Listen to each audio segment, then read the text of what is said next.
Hey everybody, and welcome to Lessons from the Chancel, brought to you by Cherryville First United Methodist Church, Chancel Choir. I'm Linda Barger, your choir director, bringing you the story behind the songs of the Methodist hymns of old.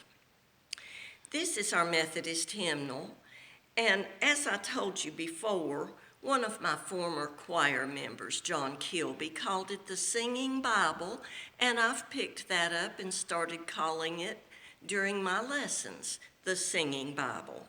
He said that because most of these hymns are based on scripture from the Holy Bible, and they are set to music. And so I just enjoy carrying that on. And I just want to tell you a little bit. Today is Wednesday, April 21st, and spring has sprung, and it's beautiful outside. The weather is beautiful. It makes you feel good to go outside and see the sunshine and the flowers blooming and new life in the circle of life, coming to life again after Easter. The hymn I have chosen for today, I think, is very appropriate. It's on page 707 in our Methodist hymnal, and it's called The Hymn of Promise. It was written by Natalie, Sleeth, and I've used much of her music over my years of directing choirs. And she, at first, was a writer of children's songs and hymns. And the anthem we sing on Sunday is how she started out. But this song, Hymn of Promise, which some people call In the Bulb There Is a Flower, and that turned into, it caught on very fast. And so it turned into a hymn and was introduced into our Methodist hymnal. You can use it for the occasion of a funeral or a memorial, music and singing, and the theme is church, the final victory. Creation, as we see new life being created every year. Death and beyond. What is beyond death? It's our new life as we turn from these old bodies of dust into the butterfly that goes to heaven and beyond, eternity. It's about nature and promise and resurrection, which we just celebrated at Easter, at Jesus Christ's resurrection. And it has several scriptural references, but one of them is from the Psalms, Psalms 1:3. And I want to read that to you.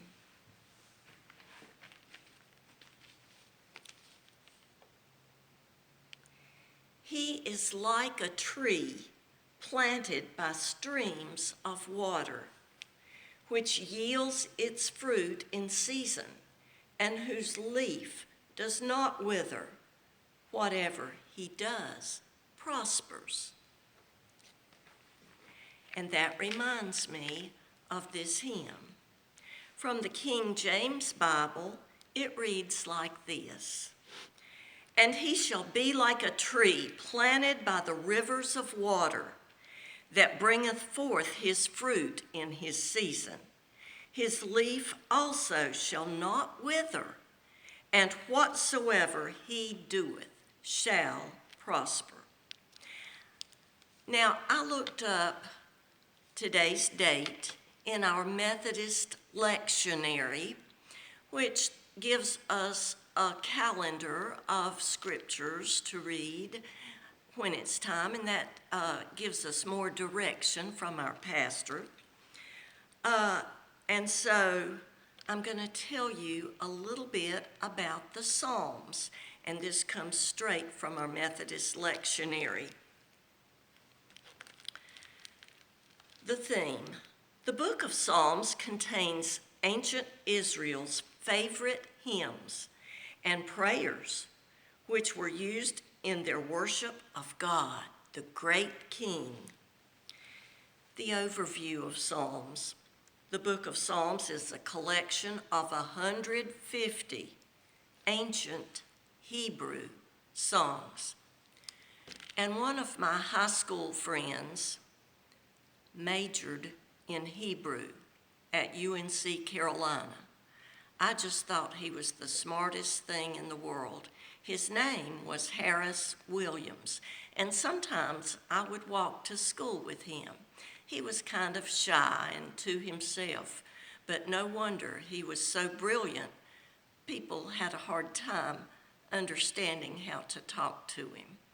But little did I know that all these years later, I would mention Harris's name in my lessons from the Chancel, and he studied Hebrew, and I'm glad I can bring that up.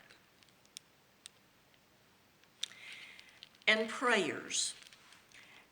As the NIV Quest Study Bible says, Psalms give voice to personal feelings. They are poetry, not doctrinal essays. Psalmists frequently were interested in how something felt more than what it meant. And it says psalmists, I think of David as the psalmist, but there were more people than David, and I'll tell you about that in a minute. Think of the Psalms as entries in a diary. We've all had diaries. I had one when I was about 14. Usually my diary would just say, so-and-so said hey to me today, because that's what was important to me. I loved people and I loved hearing from them. They reflect people's most intimate encounters with God. Watch for figures of speech, exaggerations and repetitions. Poetic language requires that you read with your heart as well as with your mind. The NIV Cultural Background Study Bible says the various Psalms help us see that God responds to us in our emotional highs and lows. And Bo and I have had emotional highs and lows because our loved ones have had serious health issues. So we understand that about each other and help each other through whatever next step is with our church responsibilities. The writings are Hebrew, poetic, which is Protestant, wisdom, Catholic, poetic, and didactic, Orthodox. That was the grouping. The author of Psalms is David, Asaph, all the sons of Korah, Solomon, Heman, Ethan, Moses, and other unknown authors. So the Psalms is a whole collection of many people's writings. The timeline of Psalms is between the time of Moses, which was probably about 1440 BC, before Christ, and the time following the Babylonian exile, and that was after 538 BC, so it covered a long period of time. We call the genre of Psalms poetry, and the original language was Hebrew. The audience is God's people. Now, I'm going to give you, from the history of hymns, and the discipleship series for our Methodist church. In the bulb, there is a flower, and the words are by Michael Hahn. Michael Hahn wrote this whole essay on this, but the Hymn of Promise was written by Natalie, Sleeth.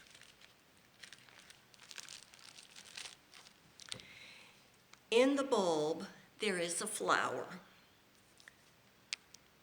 In the seed, an apple tree. In cocoons, a hidden promise. Butterflies will soon be free. In the cold and snow of winter, there's a spring that waits to be unrevealed until its season, something God alone can see. Only God knows the future. Only God can see ahead. From time to time, a choral anthem inspires a hymn. Hymn of Promise was first an anthem in 1985, performed at the Pasadena Community Church, St. Petersburg, Florida, during a festival concert on Natalie Sleeth's music. And I have to stop and tell you something a little bit personal. For about 10 years, well, longer, I would go to the North Carolina Music Educators Conference, which was held in Winston-Salem at the Convention Center. And during the 90s, for about 10 years, I was on the board of directors for the North Carolina Music Educators Conference. And I would sit in there with about a dozen people from across the state, maybe more.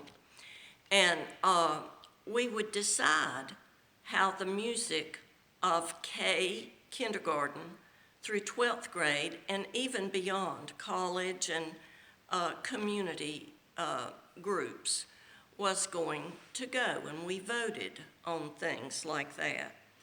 And there were thousands and thousands that were there. I had never and have never since. I've been to big conventions, but I've never seen any convention that large. The whole convention center area and all the churches around there, groups, the best groups in the state, would sing in the churches, and it was just immaculate musicianship. And so I want to tell you about those things as I tell you about some of the other workshops. We did workshops too. And I would hold meetings with all the teachers in my district. I was District 2, and it was Gaston, Cleveland, Lincoln, Polk, McDowell, and I think Rutherford counties. And they would come to the convention center, and I would talk to them and tell them the news of the latest events and things. Well, some of the workshops we did were held at music centers and or in other parts of the convention center. And composers would come, and we would have all these professionals would sing their music. Actually, we would sight read it, and it sounded like it had been prepared for months. And the purpose of it was to sell the composer's music, so that all these professional musicians, whether they were teachers or choir directors at churches or what else, they would be introduced to the composer's music and hopefully buy it for their choirs and take it home and use it. So I was trying to remember if Natalie Sleeth was one of the composers any of those years. If it was, it would have had to be in 1992. That's the year she died, and I doubt that she was in there, but I did see many others. But she went to one of these things, and that thing that I just told you about that was in Florida, that's the type of thing she was at, where they were celebrating her music, because she was a very famous composer by that time. She was a native of Evanston, Illinois, and began studying piano when she was 4 years old. And she gained a lot of her experience by singing in groups, like we do in schools and churches. And she studied music theory, piano, and organ at Wellesley College in Massachusetts and received her BA in 1952. She married a minister.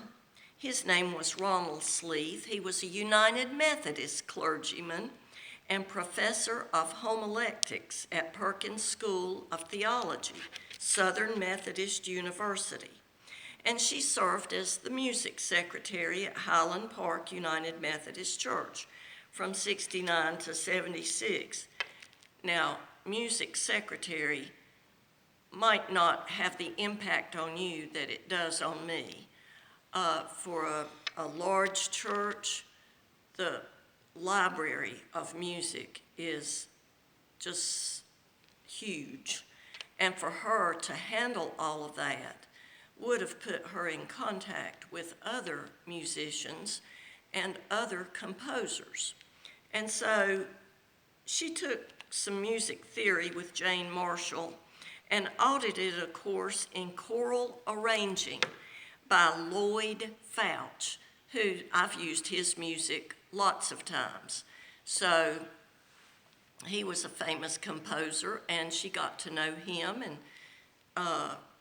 I studied choral arranging under Dr. Jack Jarrett, who was also a composer. So I can kind of relate to Natalie. The Choristers Guild published her first anthem, and that was Canon of Praise. And my choir members will immediately recognize that title because we've used it many, many times. And it's based on the Pockle Bell Canon, which is used in many weddings. In 1969, the highest-selling anthem in the history of this publisher. Her choral works for all ages number more than 200. She did more than 200 choral works. Sleeth had the ability to compose both texts and music. Though Hymn of Promise has become a favorite hymn for funerals, it was written at a time when Natalie Sleeth was pondering the ideas of life, death, spring, and winter, Good Friday and Easter, and the whole reawakening of the world that happens every spring. She was inspired by T.S. Eliot, who was a poet, and his writings, the musical Cats is based on the writings of T.S. Eliot, and I've seen that musical many times. But he was a Christian and wrote about Christian things, and so she was inspired by the T.S. Eliot line, "The germ of the hymn grew from the idea of this little phrase, in our end is our beginning." Think about that. In our end is our beginning. The phrase that begins the third stanza of the hymn. While it carries the promise of spring and the hope of Easter in its beautiful metaphors, it is a very appropriate hymn for funeral and memorial services. Shortly after she composed it, Natalie's husband, the minister, was diagnosed with cancer, and Reverend Ronald Sleeth requested that Hymn of Promise be sung at his funeral service. A wonderful childlike simplicity permeates Hymn of Promise. Natalie Sleeth had a gift for composing texts on complex theological ideas that were still accessible to children. Her melodies seemed totally natural and therefore effortless for people to learn. Hymn of Promise is one of the most memorable hymns written by an American United Methodist in the last part of the 20th century, and it promises to be sung for many years to come. Composer R.G. Huff, who attended her funeral in Denver, Colorado, describes her impact on him. It's called Worship Matrix, an online hymnal, which is a companion for the hymnal Celebrating Grace. And this is what he said. In closing, I tell you what this composer said about Natalie Sleeth. In March 1992, and that's this composer, attended the memorial service of Natalie Sleeth at Wellshire Presbyterian Church in Denver, across the street from the church that I served there. He was probably the choir director. I had been a pen pal of sorts with her for several years and wanted to be there for the celebration of her contribution to church music, especially the music of children. For a full hour before the funeral, the church's choir, soloists, and organists performed her songs, hymns, and anthems. It was a great tribute to her writing legacy. Of course, this was one of the songs we heard that day. Like the theologian she was, Natalie Sleeth moved on to worship, songs rising from silence, words seeking melodies, darkness becoming light, hope becoming evident in future days. Finally, and this relates to the afternoon in March 1992, she expressed how life moves into death. Death gives way to eternity, and ultimate victory comes for those whose doubt has evolved into belief. Please worship with us as Bo plays the Hymn of Promise.